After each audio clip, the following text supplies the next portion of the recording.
Hey guys, it's Mitch. How's it going? We're picking up where we left off on one of the best runs of X-Men that ever happened.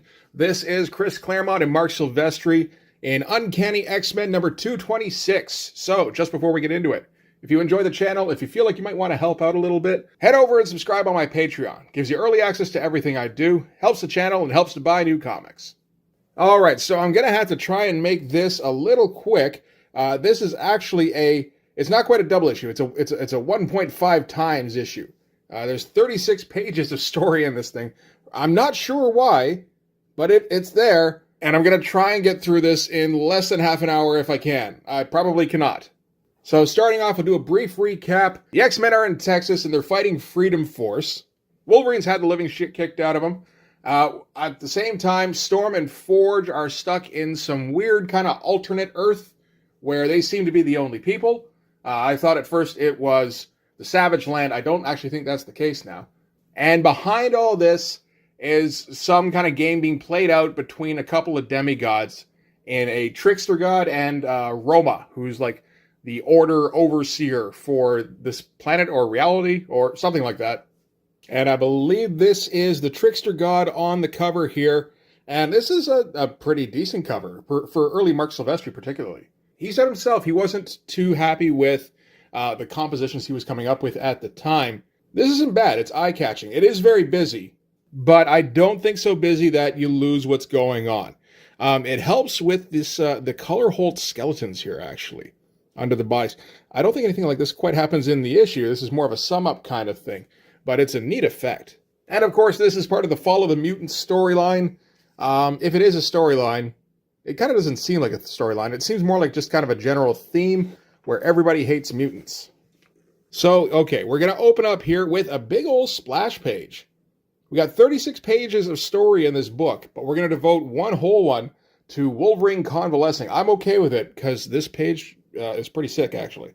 That's some tough detail to make look interesting in the rubble, but I think Mark's pulling it off. And not only that, but he's finding a good way to separate layers with the shadows here. That's tough. Like, you got to know what you're doing to pull that shit off. I do not. And the deal with Wolverine here is, like I said, he was pretty much destroyed in the last issue. He was already busted up, and then I think the Blob sat on him. So that kind of just put him completely out of commission. And the breakdown here is basically that he would really like to be unconscious right now. Like, he knows that if he just kind of slipped into a coma, he could probably heal a whole lot faster and not have to worry about all the excruciating pain he's going through at the moment. But with Storm out of the picture, he's currently the leader of the X-Men, and they kind of need that leadership. So he's got to stay awake and just kind of suffer through it for the moment. All right, so this is going to be a busy issue. I think we noted the panel count per page was heavy in the last issue. Last issue ain't got nothing on this one. And one of the viewers, Mark Z, he's a regular commenter on my videos, who is much more knowledgeable about the X-Men than I am, pointed out that he had read an early interview with Mark Silvestri, where Silvestri was saying that he felt uncomfortable with the amount of detail in Claremont's scripts. Like, he just felt overwhelmed and felt like he needed to pile all these panels in here to get all the detail. It took him a while to realize that he can kind of pick and choose his spots. He will get there eventually, and I'm looking forward to kind of noticing when he figures that out. But for the moment, yeah, no, he is just putting a maximum amount of panels on every page. It does give you the set, like, you feel like you got your money's worth with this book, I think. All right, so we're in the lobby of the Eagle Tower, which is where Forge had his headquarters, I think in the penthouse. And there's something going on in Texas here where parts of reality are being swapped out with other parts of reality, like other times, maybe other dimensions, I'm not for sure. So we'll get to that in a moment. In the meantime, some of the X-Men are inside the lobby, and the building is just falling apart. They've been able to take Mystique hostage. So we got Longshot, we got Madeline Pryor, I can't quite remember why she's there. We got Wolverine, of course, Colossus, and Havoc. And outside, being held captive by Freedom Force, are Dazzler, Rogue, and Psylocke. So we got a bit of a standoff going on. And Havoc's just kind of surveying for the moment and trying to figure out what the fuck they're going to do next. Destiny has been losing her mind since like a couple of pages towards the end of the last issue. Because all of a sudden, her whole deal is being able to see the future. All of a sudden, she went completely blind. There is no future. All she could see for sure is that anybody inside of the building by morning will be dead. So we cut back inside, and parts of the ceiling are falling down on the X-Men. I think just to kind of emphasize that the building is falling apart. There's not a whole lot of point for this. Havoc blasts the rubble out of the way, and Colossus is able to shield Mystique and Madeline Pryor here. There's some nice figure work going on, at least. It does feel a little bit unnecessary. So at this point, Wolverine's going to force himself up. He's not anywhere close to healed yet, but I guess he's, good enough to be mobile. And at the moment, they're all just kind of discussing the situation. This is, of course, the early part of the comic. We have to assume that you maybe didn't catch the last part, so they got to fill you in on what's going on. And at the end here, Longshot looks out the window and asks if it's usually like middle of the day kind of bright at like 3 a.m., because there's this giant like rip in the sky that is open directly overhead of them. Interesting shot. I'm not sure it completely works. These buildings are kind of basic and everything. It's tough, really, because you have to have them completely lit up just in this little square. It's going to look unnatural no matter what. I said it does look pretty rudimentary. All the other city stuff here looks pretty okay. And this issue is going to be called Go Tell the Spartans, because Chris Claremont loves him an epic quote. I don't blame him. I'm a fan myself. So now we're going to be cutting to outside of the city, where a reporter and his camerawoman, are pulling in, and apparently they're the only ones in the vicinity. And by the vicinity, I mean most of the city here. I'm not sure which city this is. They just keep saying Texas. But it's super weird because it's the summer, and yet it's snowing on the outside, like on the perimeter of the city. Meanwhile, once you cross over into the light, it's like middle of summer, and there's all sorts of weird jungle shit going on in there. As again, like parts of reality seem to be getting swapped with somewhere else.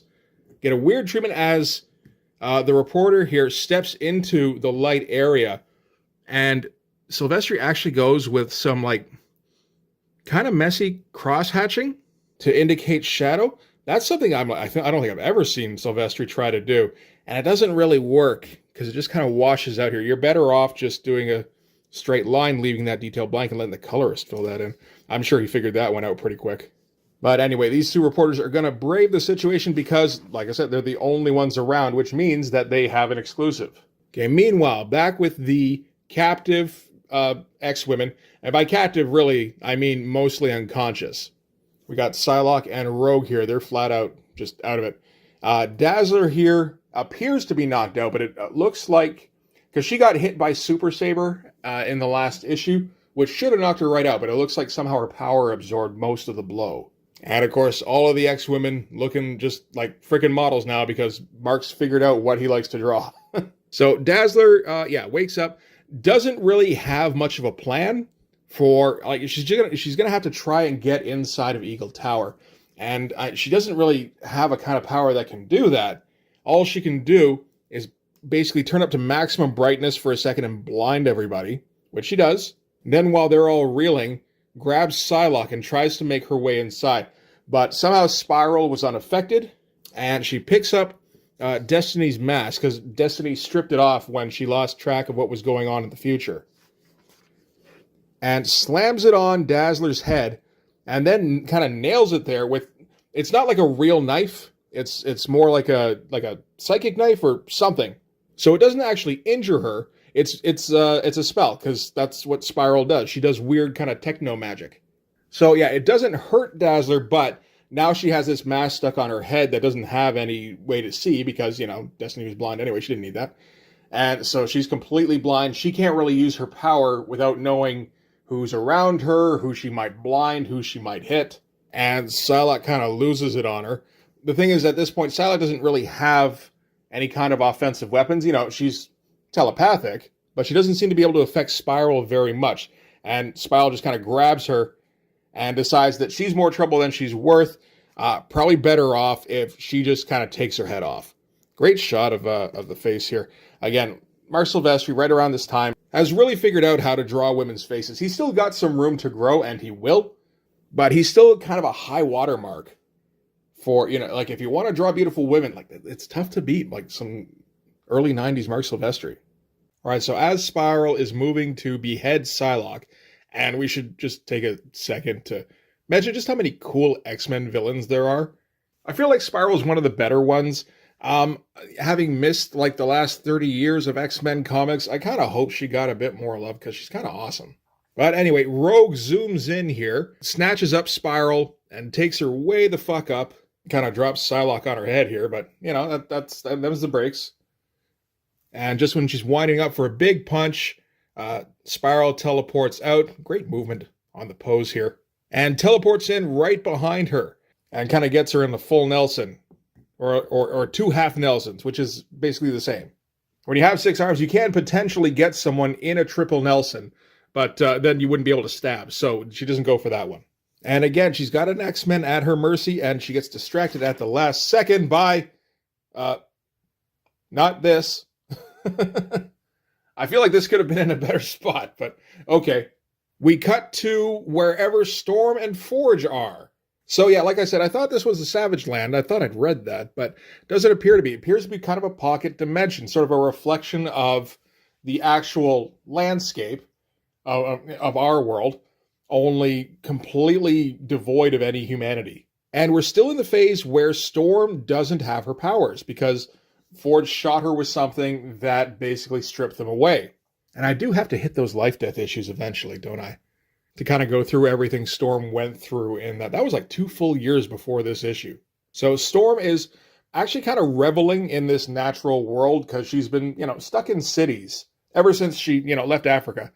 And this is her first real taste of going back to a completely natural world. Maybe the most natural world she's ever really seen. And she returns here to the camp. Forge is convalescing because there apparently, I don't remember this at all, but apparently there was a moment where he was possessed by the trickster god, or the trickster god fooled Storm into thinking that Forge was him, the trickster.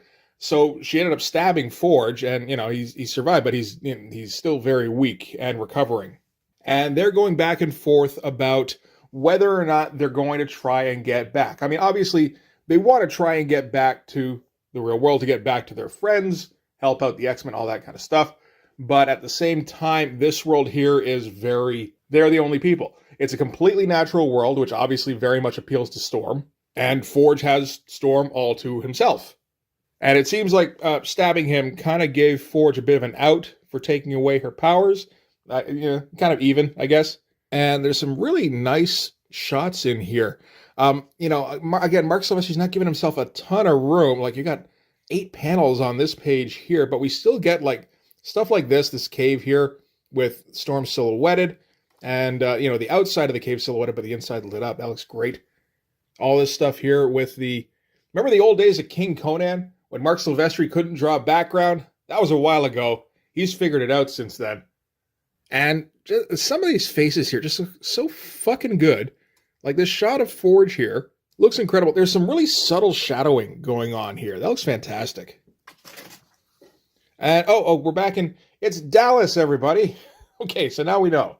Okay, so and in Dallas, transformations keep happening where parts of the city keep transforming into other times. We've got some parts that get completely Mesozoic, as well as like some parts with, these are more like cavemen, kind of Cro-Magnon kind of things, and other parts that are just complete wasteland.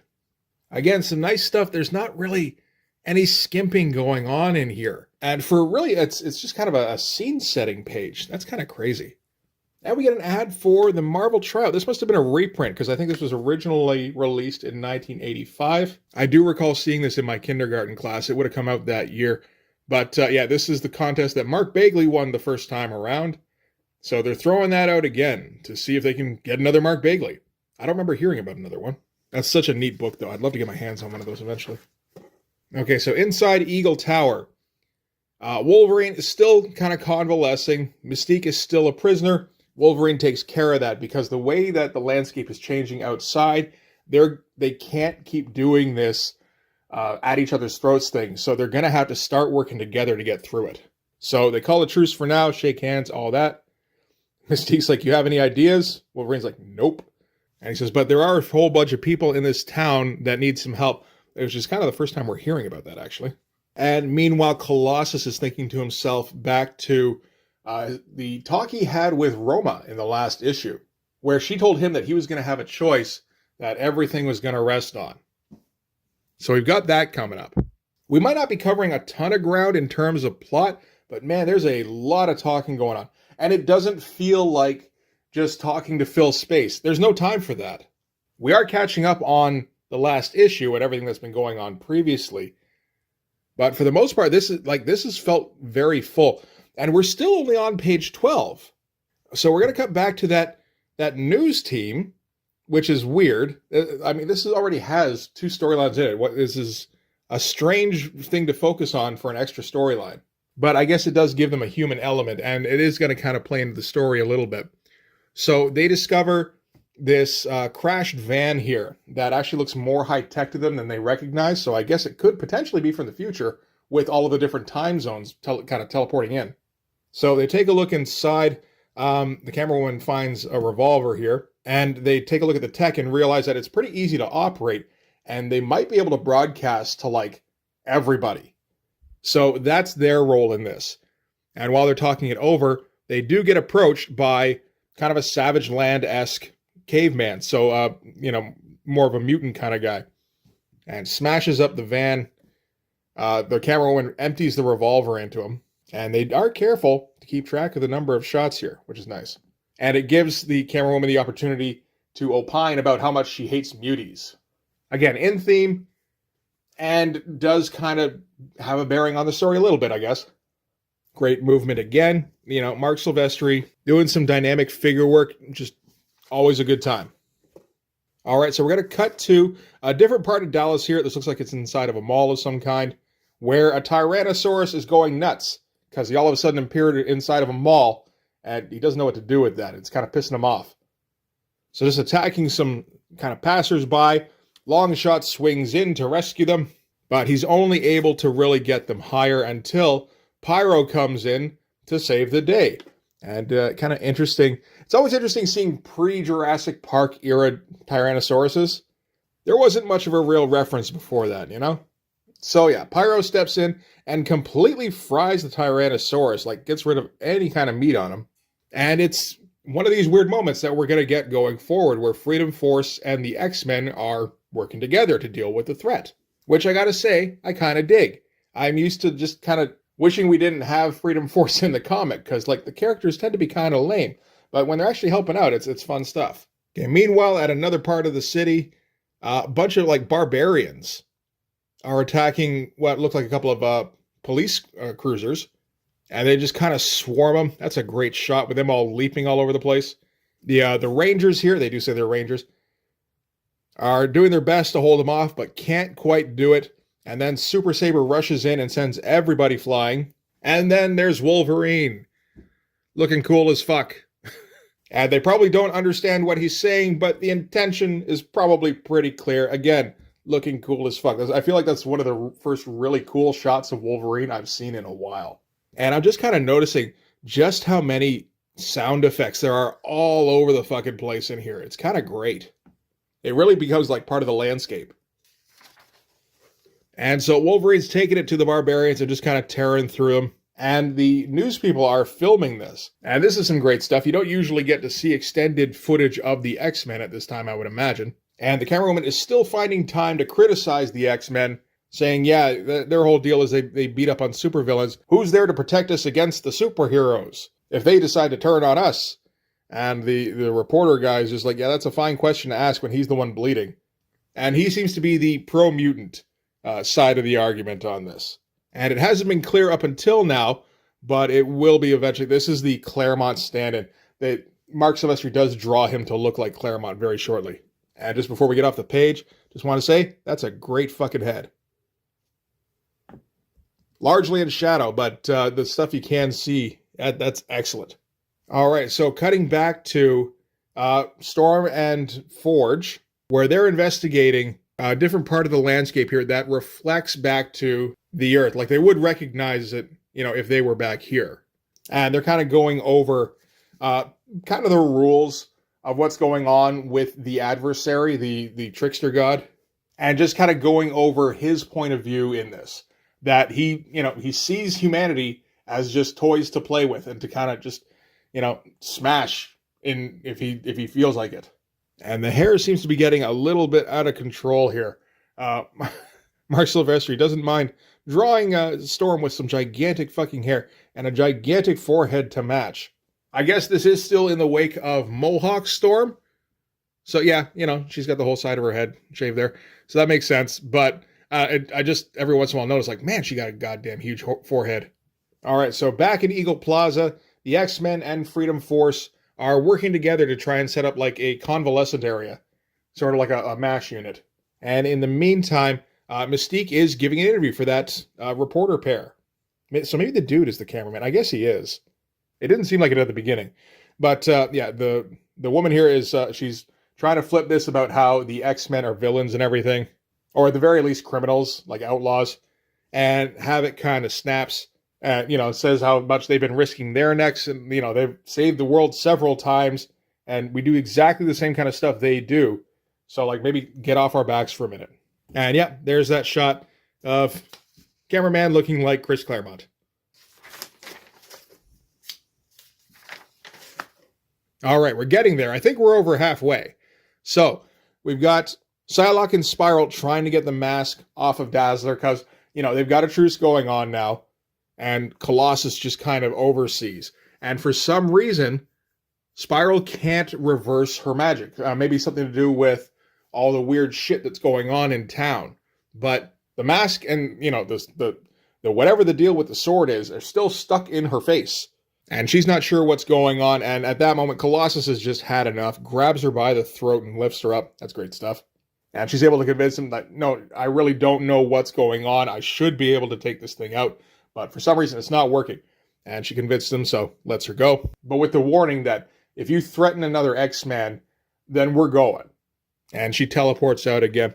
I'm pretty sure this is an effect that Michael Golden used in Micronauts for teleporting, where you draw the thing and then you do like a razor across it. It's an interesting effect and always kind of cool to see what they do in the pre-computer era.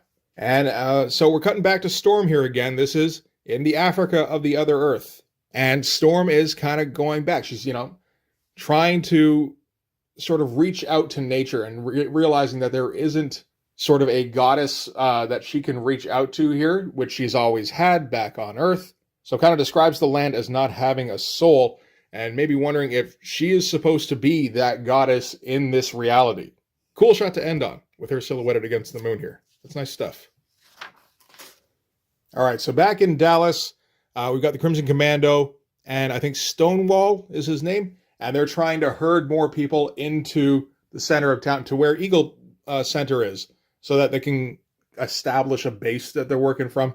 And at that point, some Cheyenne ride in, again, from another time period, and having to fit a whole bunch of detail into it, like a tiny panel. There's a bunch of that going on, but like horses are just like a different fucking matter. Apparently, Silvestri doesn't have a problem with that at this point either. We've seen some of guys who don't know how to draw horses try to draw horses before, and it usually doesn't work out too well. This all looks fine. Fucking guy.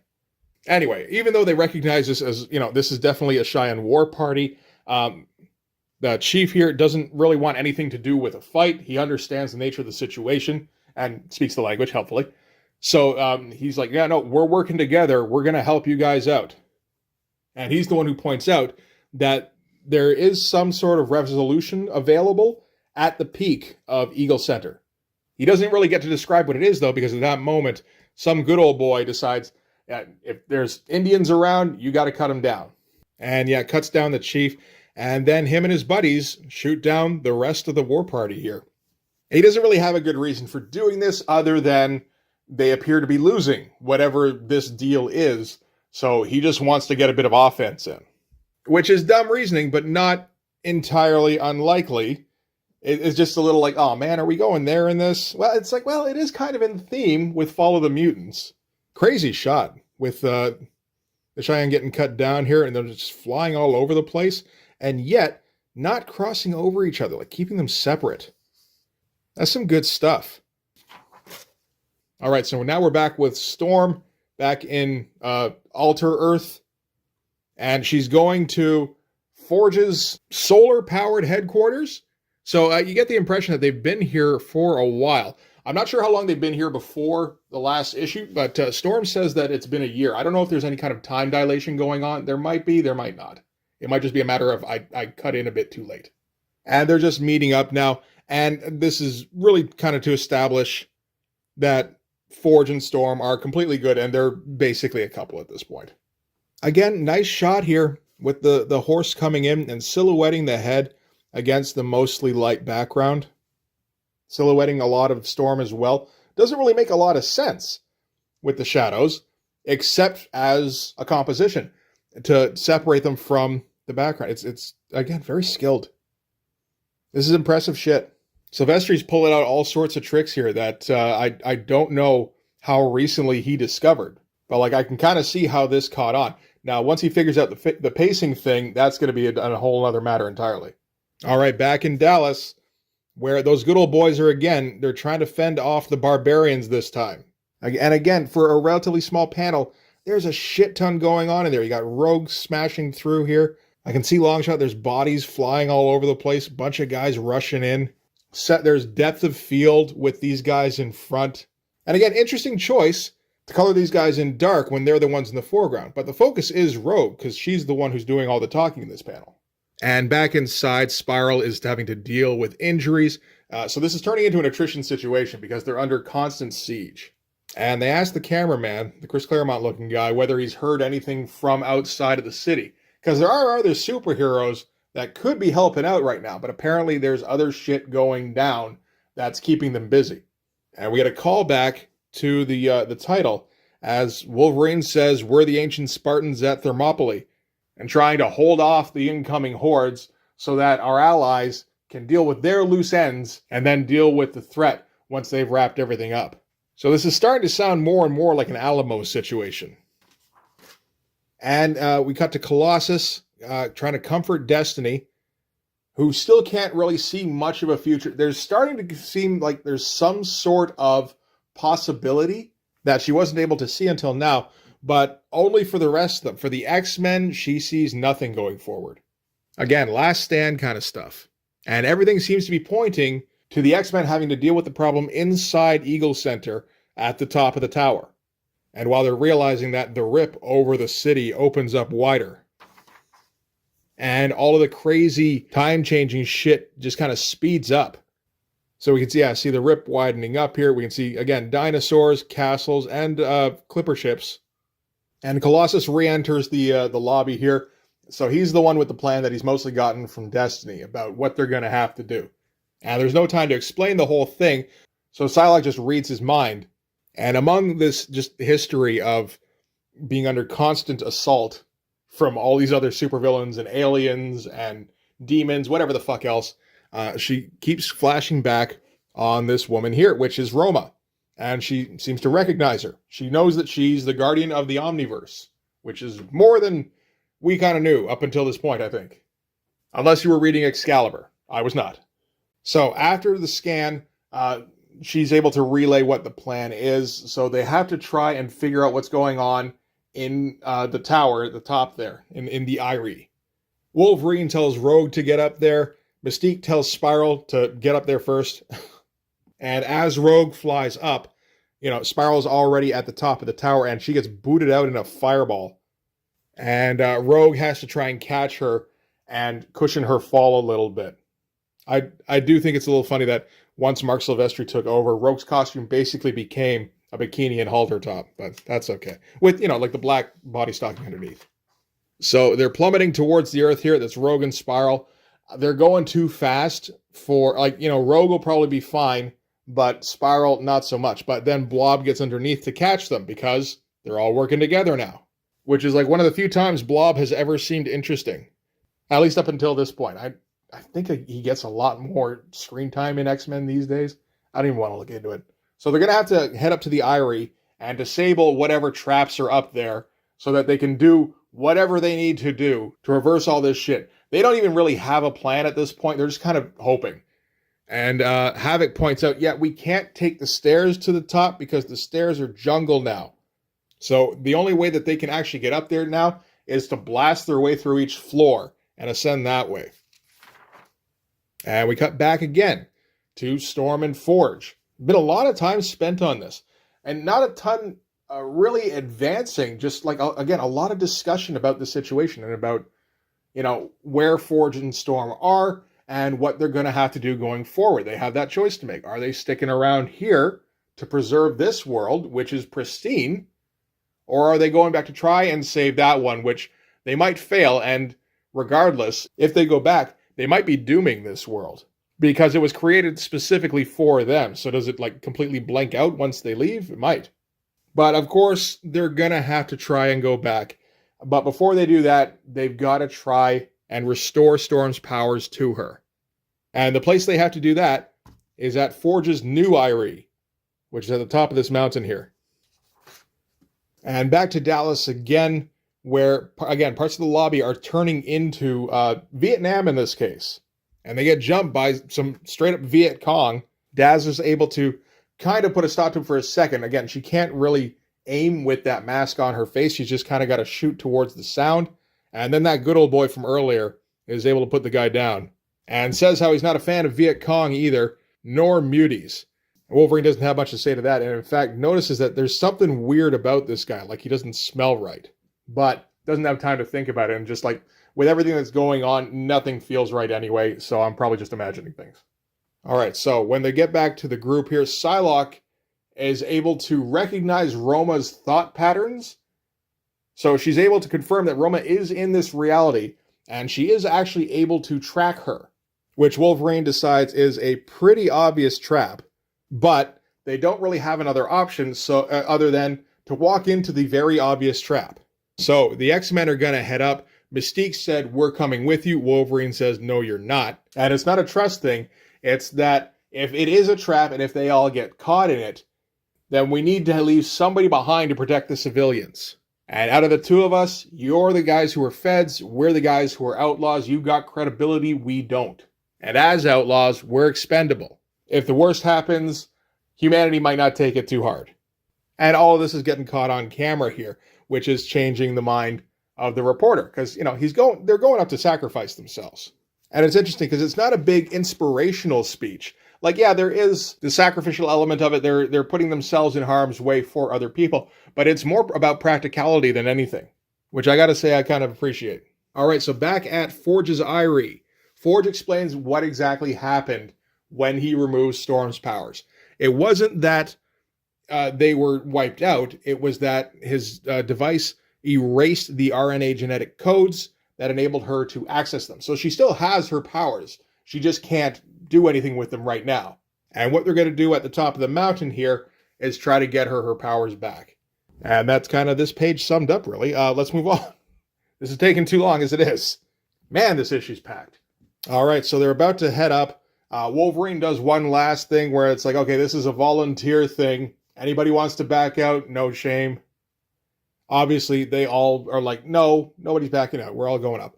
He's okay, that's fine. But Dazzler and Madeline Pryor are staying put, but they immediately go, "Fuck you, we are." Dazzler's I got a knife sticking out of my head. I'm still going up and you can't fucking stop me. And Madeline's going to act as her eyes. And Wolverine's Jesus Christ. Okay, fine.